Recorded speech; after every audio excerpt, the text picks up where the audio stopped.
नमस्कार दोस्तों, आप सभी का स्वागत है मेरे चैनल विक के एस्ट्रोलॉजर पर। मैं आज आपको कुंडली के बेसिक कॉन्सेप्ट के बारे में बताना जा रहा हूँ, जो कि इस प्रकार से है कि जैसे कि आप सभी जानते हैं कि कुंडली के अंदर 12 घर होते हैं। तो मैं चाहता हूँ कि आप सबसे पहले उन 12 घरों को समझे वो कैसे होते हैं। फर्स्ट ऑफ ऑल मैं स्टार्ट करता हूँ। जो कुंडली के अंदर 12 घर होते हैं वो किस प्रकार से दिए गए हुए होते हैं कुंडली के अंदर।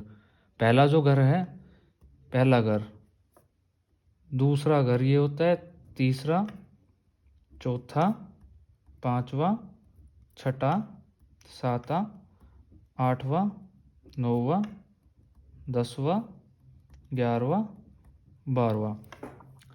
किसी भी कुंडली को देखने के लिए हमें सबसे पहले उन जो 12 घर होते हैं उनको देखना होता है कि और उनके अंदर कौन से ग्रह कहाँ पर बैठे हुए हैं। कुंडली के अंदर 9 ग्रह होते हैं, जो कि होते हैं, सबसे पहले होते हैं सूर्य, फिर होता है चंद्रमा, उसके बाद आता है मंगल, मंगल के बाद आता है गुरु, गुरु के बाद आता है शुक्र, शुक्र के बाद आता है बुध, उसके बाद शनि, शनि के बाद केतु, केतु के बाद राहु। मेन जो होते हैं ये 9 ग्रह होते हैं कुंडली के अंदर, जो कि इन्हीं 12 घर के अंदर बैठते हैं। और जो सूर्य होता है उसको कुंडली के अंदर राजा की उपाधि दी गई हुई है। तो सबसे प्रभावशाली कुंडली के अंदर जो देखा जाता है वो सूर्य ग्रह होता है। बाकी इनको तो हम बाद में डिस्कस करेंगे एक एक करके, लेकिन उससे पहले मैं आपको बता देता हूँ जो 12 ग्रह, जो 12 घर हैं उनके बारे में। 12 जो घर होते हैं कुंडली में, उन सब का कुंडली के अंदर क्या क्या रोल होता है। मेन बात यह है कि सबसे पहले हमें जानना है कि इन 12 घरों का रोल क्या है।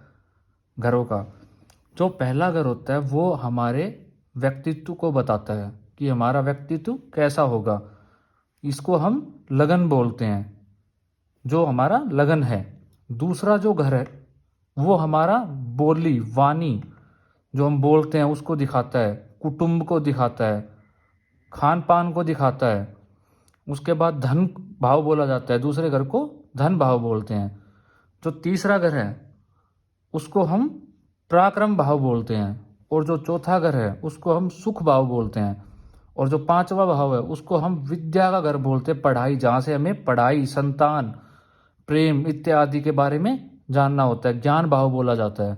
छठा घर शत्रु घर बोला जाता है, शत्रु का घर, शत्रु अंता, रोग, शत्रु, सब कुछ हम छठे घर से देखते हैं। और जो सातवां घर है वो पत्नी का स्थान माना गया है, जिसको हम पत्नी के लिए देखते हैं, व्यापार के लिए देखते हैं। आठवां घर जो है वो मृत्यु भाव बोला गया है, जिसको हम आयु के लिए देखते हैं, मृत्यु के लिए देखते हैं, आकस्मिक धन लाभ के लिए देखते हैं, और भी बहुत सी चीजें हैं जो हम 8वें घर से देखते हैं।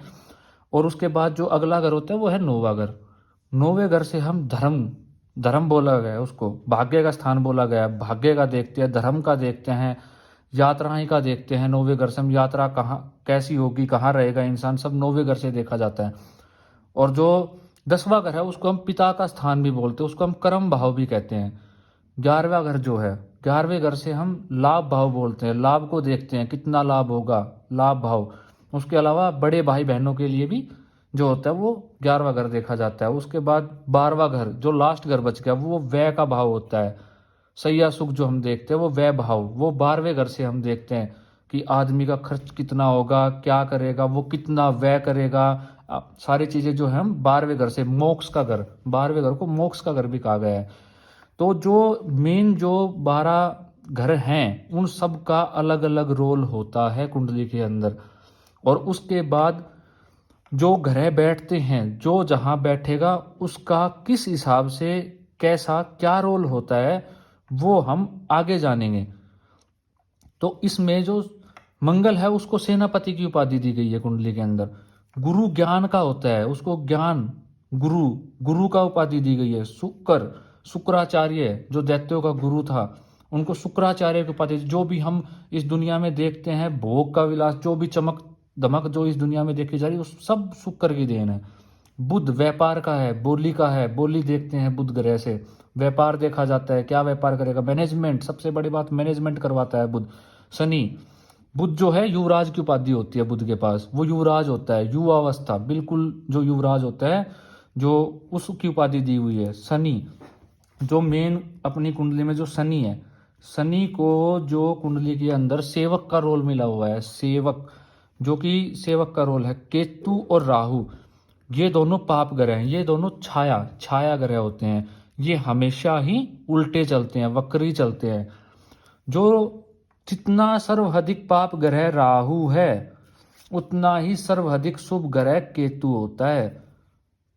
लेकिन जो कि राहु के सामने होने से केतु को भी पाप ग्रह की उपाधि दे दी गई। लेकिन अगर हम ध्यान से देखेंगे, जो केतु जो है वो इतना शुभ ग्रह है कि आप ये मान लो कि वो बहुत गुरु के जैसा शुभ ग्रह होता है केतु। लेकिन कुंडली के अंदर हमें केतु को पाप ग्रह बोलना पड़ता है। क्यों बोलना पड़ता है, ये बात हम आगे नेक्स्ट उसमें जब मैं वीडियो बनाऊंगा स्पेशल केतु के ऊपर ही बनाऊंगा, उसमें समझाऊंगा कि केतु जो है वो सर्वाधिक शुभ ग्रह क्यों है। जवाहरलाल नेहरू की कुंडली में शत्रुहंता योग बनाया था केतु ने, जिसके कारण ही जवाहरलाल नेहरू ने अपनी जिंदगी में शत्रुओं का विनाश किया था, नाश किया था उस योग के चलते। क्यों? क्योंकि केतु जब अपने देने पे आता है तो केतु इतना देता है, बहुत ही ज़्यादा, वो 5 गुना किसी भी जिस घर में बैठता है, जिसकी राशि में बैठता है, उसकी राशि उस ग्रह को 5 गुना बलि कर देता है। सूर्य जो है वो राजा है। दूसरी बात मैं आपको बताता हूँ, सूर्य और चंद्रमा जो होते हैं वो दोनों ही मिलके 70% भाग्य का रोल निभाते हैं कुंडली के अंदर। बाकी जो ग्रह बच गए वो सारे जो हैं वो 30% रोल निभाते हैं। जिसकी कुंडली में सूर्य मजबूत होता है और चंद्रमा मजबूत होता है, वो उनकी कुंडली वैसे ही ऑटोमेटिक ही अपने आप ही बहुत भाग्यशाली हो जाती है। तो मेन बात ये है कि हम अब डे बाय डे एक एक करके धीरे धीरे हर ग्रह को लेते हुए चलेंगे। डे बाय डे अपने चैप्टर के अंदर अलग अलग ग्रह को मैं आपको समझाऊंगा। पहले आप जो बोलोगे कि सूर्य को समझाना है तो मैं सूर्य को चैप्टर उठा लूँगा, सूर्य के बारे में समझा दूंगा। अगर जो भी कोई इच्छा हो आप मुझे कमेंट में बता सकते हैं। आज के लिए बस इतना ही। मैं आशा करता हूं कि आपको मेरी बातें समझ में आई होंगी, और प्लीज़ कृपया करके इस चैनल को सब्सक्राइब कीजिए, क्योंकि आगे मैं बहुत ही इंटरेस्टिंग टॉपिक और अच्छी अच्छी वीडियोस आप लोगों के लिए लेके आने वाला हूं। और लाइक भी जो है वो ज़रूर कीजिए। धन्यवाद।